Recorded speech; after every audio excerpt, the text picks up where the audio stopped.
네. 예.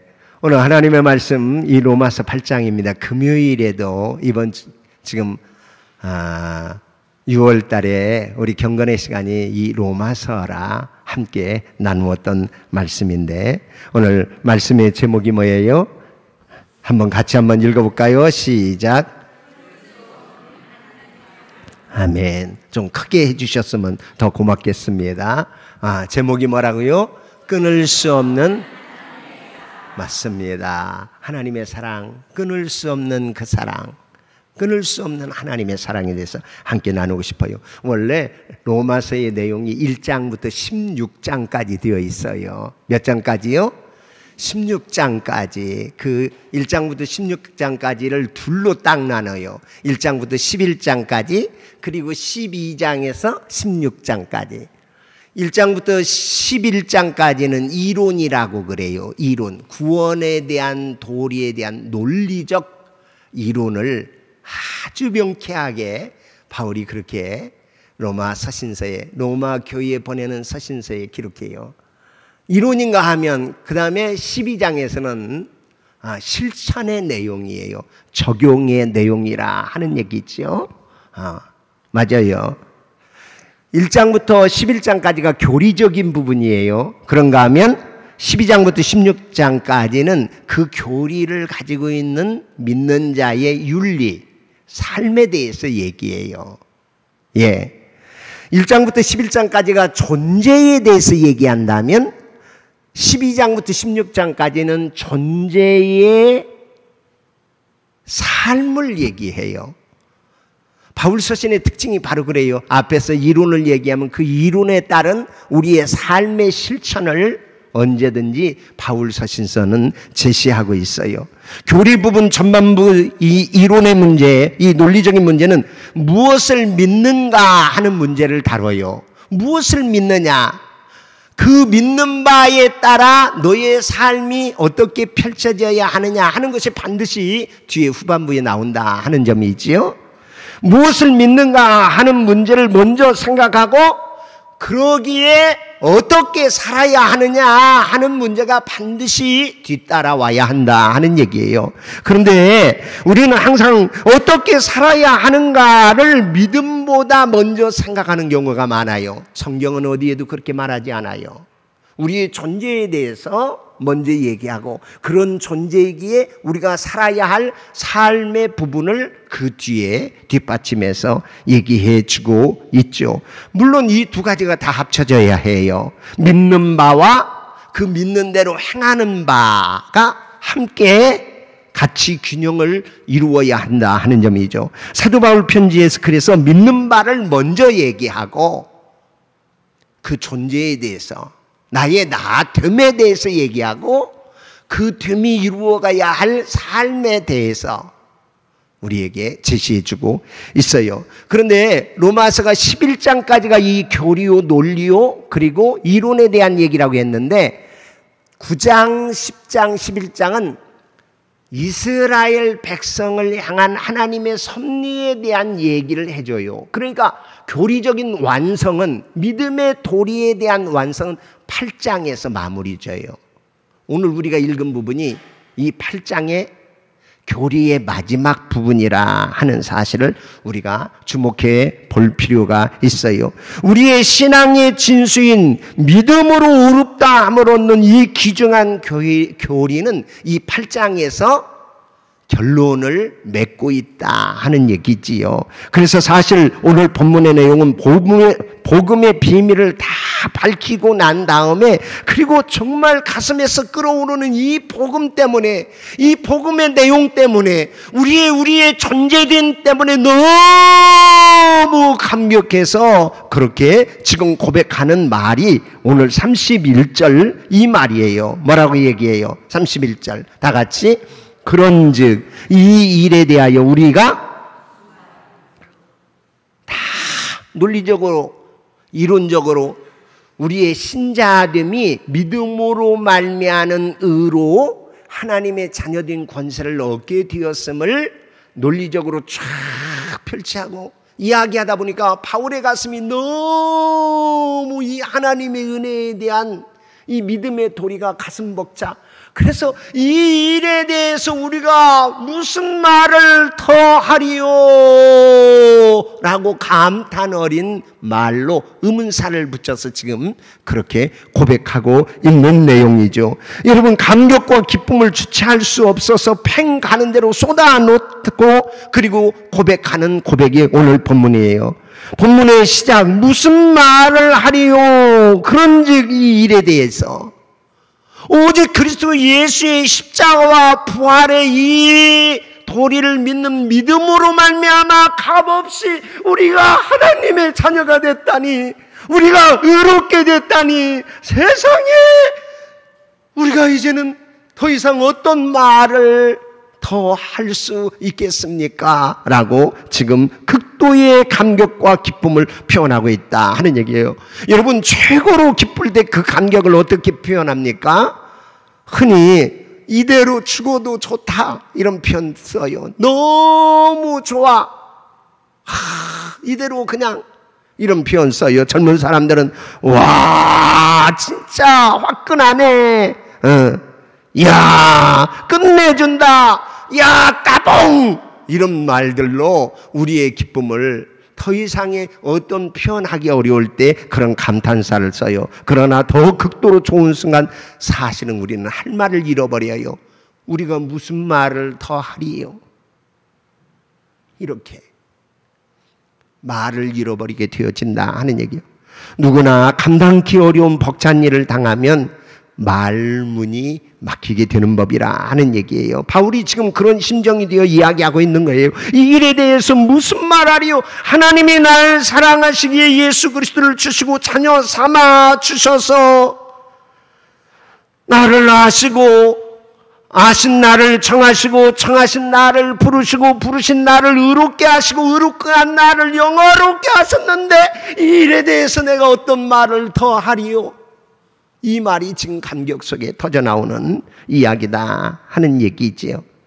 여러분, 사랑하는 남편 중동에 보내고 2, 3년 혹은 4, 5년 그저 오랫동안 편지만 주고받아요.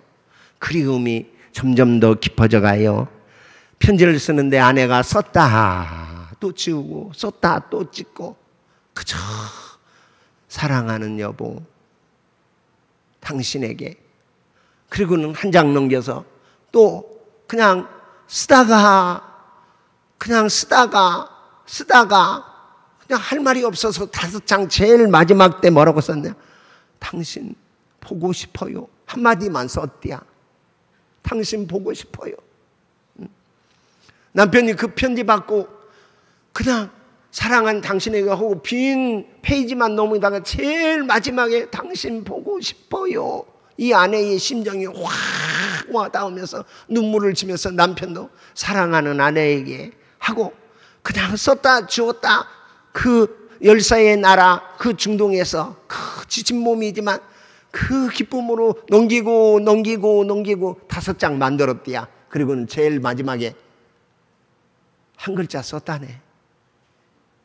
뭐라고? 나도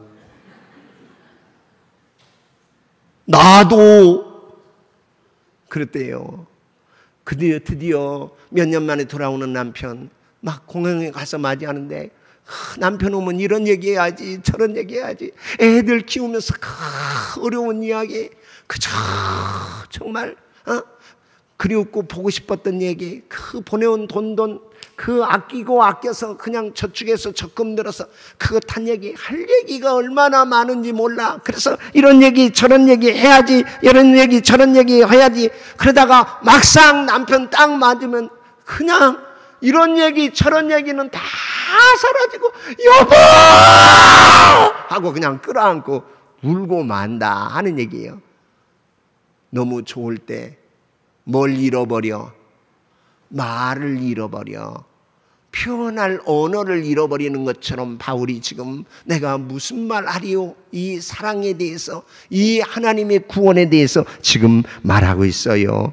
죄인, 하나님과 원수된 나, 그 나를 예수 그리스도 십자가에 못 박아 내어 주시면서까지 날 사랑하시는 하나님의 사랑, 나를 하나님의 자녀 삼기 위하여 하나님이 나에게 쏟아 부어주신 그 은혜에 대해서 값없이 믿음으로 얻게 된 이 구원의 도리에 대해서 너무 감격하여 지금 송가요 구원의 대합창으로 주님 앞에 부르고 있는 노래, 그리고 그 감격의 얘기를 지금 펼쳐나가는데 막 얘기하다 보니까 6가지 막 질문이 쏟아져 나오는 거야.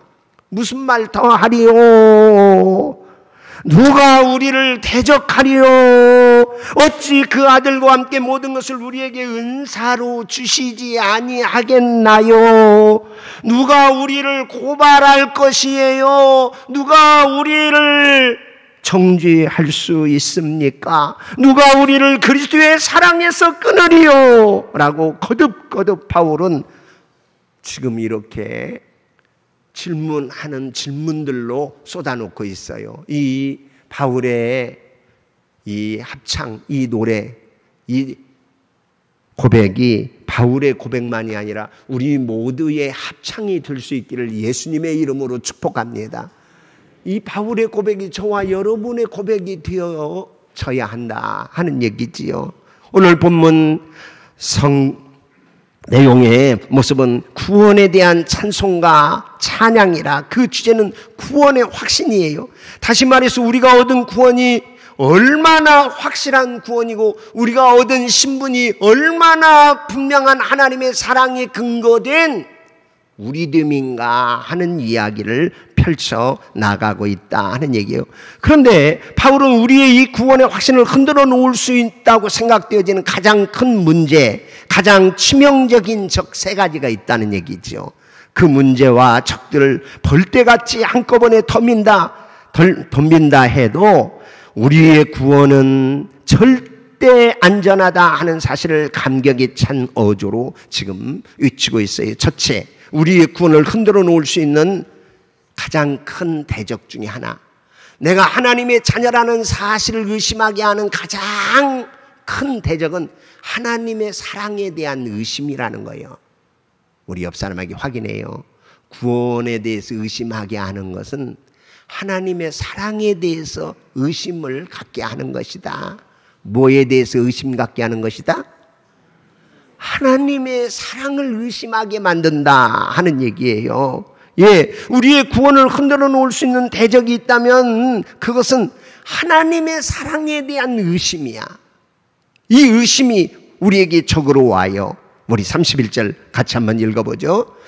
같이 읽습니다. 그런즉 이 일에 대하여 우리가 무슨 말하리요? 만일 하나님이 우리를 위하시면 누가 우리를 대적하리요? 아멘. 만일 하나님이 우리를 위하시면 누가 우리를 대적하겠냐? 하나님이 우리를 위하신다는데 하나님의 사랑이 끊임없는 사랑으로 변함없는 사랑임을 얘기하고 싶어서, 하나님이 끝까지 사랑하시는 자를 누가 감히 대적할 수 있겠냐 하는 얘기예요. 예. 그러므로 마귀는 구원의 확신을 흔들기 위해서 쉬지 않고 우리로 하여금 하나님이 날 사랑하신다는 이 사실을 의심하게 만들어요. 여러 모양으로 의심하게 도전해 와요. 우리 인간은 하나님의 이 큰 사랑을 의심하는 아주 악한 죄성에 그렇게 물들어 있는 존재들이에요. 과연 하나님이 끝까지 날 사랑하실까? 이렇게 제대로 살지도 못하는데, 내가 이 꼴인데 그래도 하나님이 변함없이 날 사랑하실까? 이런 의심들을 준다 하는 얘기예요. 하나님이 날 사랑하신다면 이럴 수가, 내 인생에, 우리 가정에 이럴 수가, 하나님이 사랑하신다는데 왜 이런 일이 내게 벌어져? 라고 그렇게 우리를 삶의 위기 때마다 흔들어요. 뭘 의심하게? 하나님이 날 사랑하신다는 사랑이 의심이 들게 만든다 하는 얘기지요. 그러나 사도 바울은 우리가 빠져나올 수 없을 정도의 완벽한 논리를 가지고 마귀가 아무리 유혹해도 하나님의 사랑을 의심해서는 안 된다는 사실을 연이어서 지금 얘기해 주고 있어요. 32절 읽어볼까요? 같이 읽어요. 자기 아들을 아끼지 아니하시고 우리 모든 사람을 위하여 내어주신 그 하나님이 어찌 그 아들과 함께 모든 것을 우리에게 주시지 아니하시겠느냐. 아멘. 아니, 하나님은 우리를 사랑하셔서 누구를 주셨다? 자기 아들 독생자 예수 그리스도마저 십자가에 내어주셨는데 우리를 위하여 무엇은 주시지 아니하시겠느냐라는 논리로 얘기해요.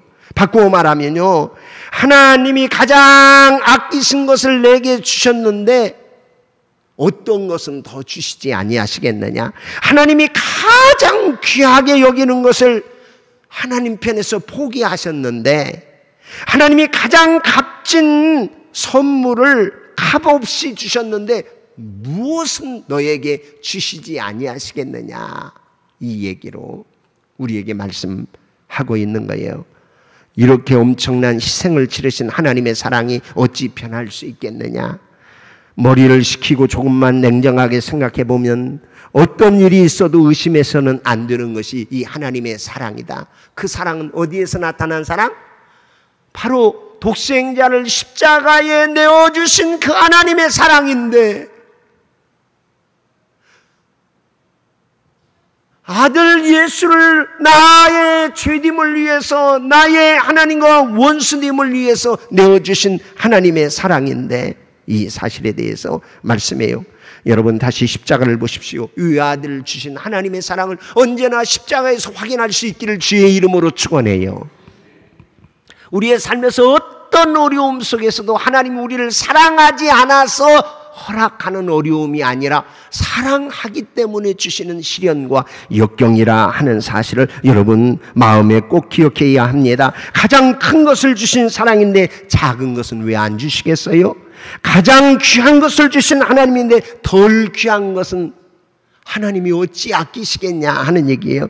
가장 귀한 독생자를 주신 하나님이 좋은 것이라면 어떤 것이라고 아끼며 너희에게 허락하지 아니하실 하나님이시냐 하는 사실을 얘기해 주고 있다 하는 사실이에요. 또 하나 우리 구원을 흔들어 놓는 것이 우리 스스로 하나님 사랑에 대한 의심과 더불어서 내부적인 요소로 내가 범죄하고 내가 죄짓고 내가 완성되지 못한 이 죄책감의 두려움이 우리를 하나님의 사랑을 의심하게 해요. 이 구원의 확신을 의심하게 한다 하는 얘기예요. 내가 이렇게 못났는데도, 내가 이렇게 엉터리인데도 하나님이 날 사랑하신다는 말이야? 우리의 저지르는 죄와 죄책이 구원의 확신을 흔들어요.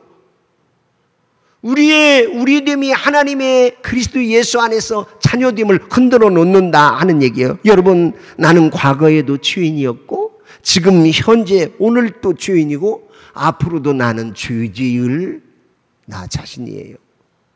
여러분은 아닌가요? 나는 죄 짓고 살고요. 오늘도 죄를 먹고 마시고 있고요. 그리고 내 내일도요. 나는 이 죄의 영향력에서 자유로울 수 없는 존재예요. 그러고 보면 하나님의 자녀가 아니라는 생각이 들어요. 마귀는 이걸 타고 정죄해요. 고발해요. 네가 그러고도 목사냐? 네가 그러고도 장로냐? 네가 그러고도 예수 믿는다고? 네가 그러고도 하나님의 자녀야? 너 지금 이런 모습인데도 네가 하나님의 백성이라고? 네가 구원받은 천국을 상속받는다고? 그러면서 마귀는 수없이 우리에게 죄책감을 주고 정죄하고 고발한다 하는 사실이에요. 그때 누가 나를 의롭다 하셨냐 하는 것을 확인할 필요가 있어요. 우리 한번 33절 읽어봐요. 같이 읽어보겠습니다. 누가 능히 하나님께서 택하신 자들을 고발하리요? 의롭다 하신 이가 하나님이시니 누가 정죄하리요? 죽으실 뿐 아니라 다시 살아나신 이는 그리스도 예수시니 그는 하나님 우편에 계신 자요 우리를 위하여 간구하시는 자시니라. 할렐루야. 누가 능히 하나님이 택하신 자들을 고발하리요? 의롭다 하신 분이 누구시니? 하나님이시니. 그러니 여러분, 우리가 의롭게 되고 우리가 하나님의 자녀가 되고 우리가 구원받은 것은 내가 잘하고 내가 의롭고 깨끗하고 내가 남보다 착하고 내가 선행을 위해서 내가 선한 자라서 하나님이 구원하지 않았다, 네 행위에서 나온 것이 아니라 하나님의 은혜다, 이렇게 강조하는 이유가 뭐예요? 내 의에서, 내 선행에서, 내 착함에서, 내 잘남에서 나온 것이면 우리는 넘어질 때 있고 착하지 못할 때 있고 악할 때 있고 거짓말할 때 있고 추하고 그리고 나약할 때 있어요. 그러면 우리의 구원도 내게서 나온 것이라면 내가 약하고 넘어지고 쓰러지고 죄질 때는 우리의 구원도 떨어진다는 말이에요. 아니요. 나는 이럼에도 불구하고 하나님이 그리스도 예수 안에서 우리를 의롭게 하신 줄로 믿으시기 바랍니다. 하나님의 사랑이 우리를 의롭게 하고 하나님의 그 의로 하나님이 의롭다 하셨는데 누가 고발하고 누가 정죄하리요? 라고 선포해요. 하나님이 변하지 않는 한 우리의 구원은 결코 변함이 없다 하는 사실이에요. 이게 우리의 구원의 확신의 근거됨을 여러분 기억하십시오.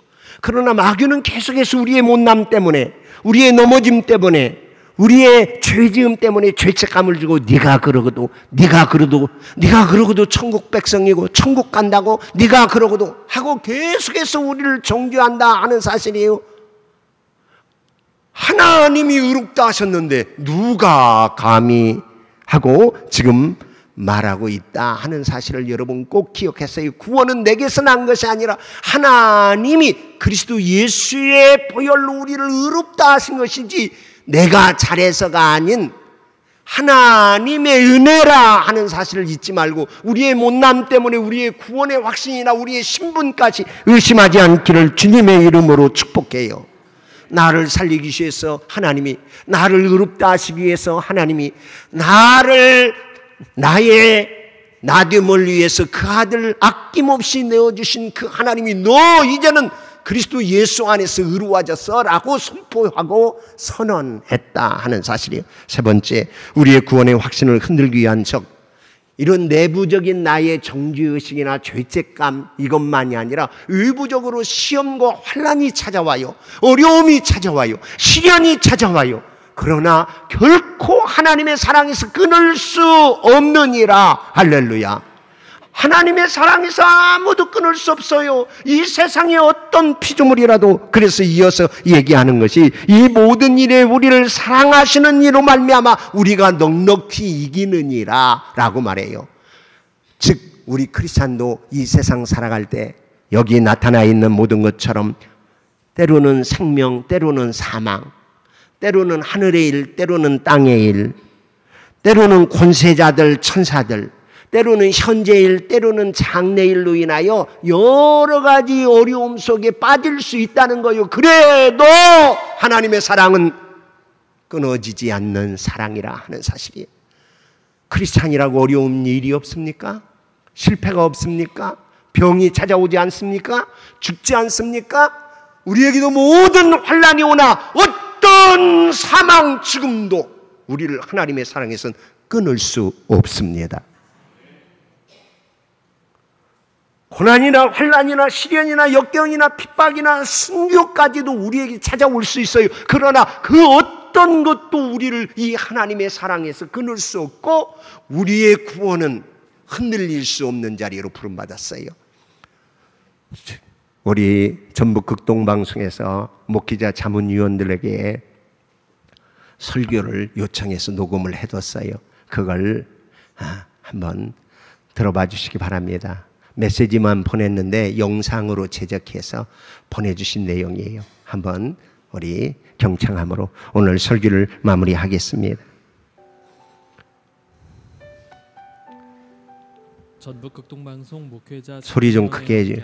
예배 회복 캠페인 다시 교회로 이리침례교회 조규선 목사님입니다.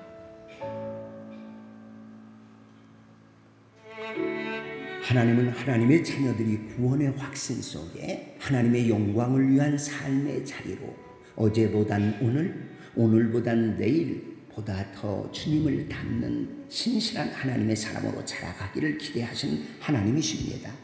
그런데 우리의 구원의 확신을 대적하는 몇 가지가 있습니다. 첫째는 하나님의 사랑에 대한 의심이 우리로 하여금 하나님의 자녀된 삶을 살아가는 구원의 확신을 방해한다 하는 사실이에요. 그러나 성경은 말합니다. 누가 정죄하리요? 죽으실 뿐 아니라 다시 살아나신 이는 그리스도 예수시니 그는 하나님의 우편에 계신 자요 우리를 위하여 간구하는 자신이라. 누가 우리를 그리스도의 사랑에서 끊으리요? 환난이나 공고나 박해나 기근이나 적신이나 위험이나 칼이랴. 그러나 이 모든 일이 우리를 사랑하시는 이로 말미암아 우리가 넉넉히 이기느니라. 로마서 8장에서 바울은 외쳐 말합니다. 내가 확신하노니 사망이나 생명이나 천사들이나 권세자들이나 현재 일이나 장래 일이나 능력이나 높음이나 기쁨이나 다른 어떤 피조물이라도 우리를 우리 주 그리스도 예수 안에 있는 하나님의 사랑에서 끊을 수 없으리라 하고 선포합니다. 죄됨으로 인한 죄책감에 대한 두려움이 우리를 사로잡고 내 생명을 위협하는 무서운 시험도 유혹도 우리로 하여금 구원의 확신 속에 흔들리게 할 수 있어요. 그러나 우리는 결코 하나님의 사랑에 근거한 그리스도 예수의 그 십자가의 속죄에 대한 확신을 가지고 성령 안에서 어떠한 유혹에서도 승리하며 살아갈 수 있게 된 사람이라 하는 점이에요. 인문학을 하나님께로라는 책을 지은 한정우 목사님은 이렇게 말해요.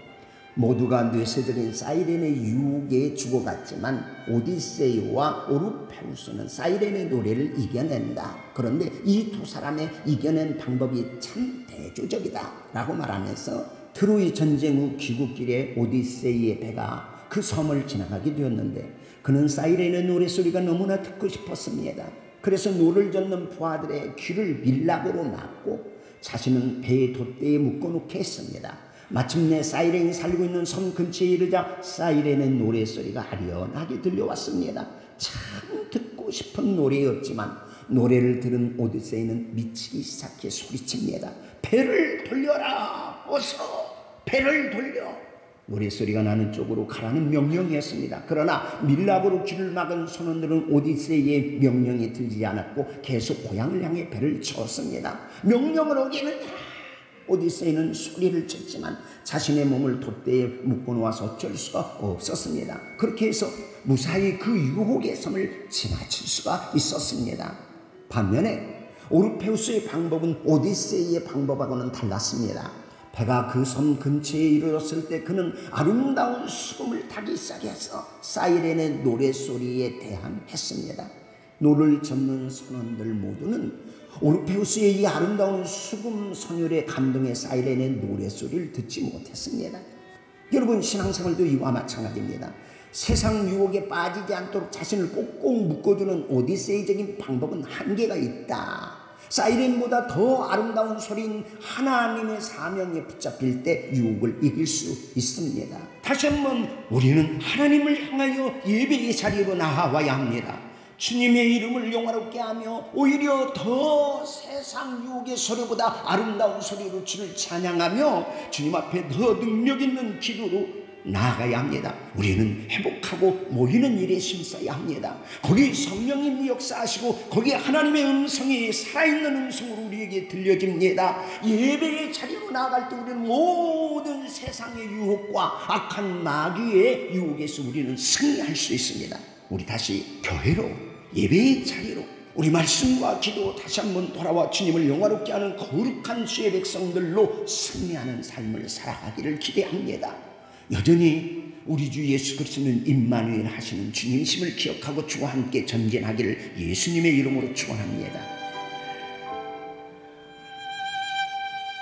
전북극동방송 여러분 삶을 살아갈 때 우리가 유혹이나 시험에서 이기는 방법이 소극적인 방법으로 나를 묶어두고 무엇 하지 않고 무엇 하지 않는 방법이 있어요. 그러나 우리 주님이 원하시는 것은 훨씬 더 적극적인 방법으로 구원의 확신을 위해서 여러분 우리 함께 모여 기도하고 함께 더 예배에 집중하고 하나님이 기뻐하시는 선교에 전심전력을 다하고 여러분 우리는 이제는 새 사람 된 이 구원의 확신을 가지고 나는 이제는 더러운 말, 거짓말 하지 않아 하고 뭐 하지 않는 것에 주저앉지 말고 이제는 나는 하나님이 거듭난 내 입술을 가지고 칭찬하고 오히려 격려하고 오히려 위로하는 말을 계속할 때 우리의 언어 속에 부정적인 말들이 사라져요. 그리스도 예수 안에서 하나님의 자녀, 빛의 자녀, 구원의 확신을 가진 저와 여러분, 이젠 더 이상 도둑질 하지 말아라. 도둑질 하지 않는 것으로 만족하지 마시고 여러분 부지런히 일하여 오히려 네 필요를 채우고 다른 사람을 오히려 도와주고 궁핍한 자를 더 세워나가는 일이 우리 하나님의 자녀로서 살아가야 할 거룩하고 풍성한 삶의 자리입니다. 다시 한번 우리 믿음의 자리로, 다시 한번 하나님의 예배하는 자리로, 다시 한번 잃어버렸던 기도와 그리고 뜨거운 우리의 삶의 헌신으로 주님 앞에 영광 돌리는 믿음의 거룩한 대장부들 다 될 수 있기를 주 예수 그리스도의 이름으로 축복합니다. 기도해요.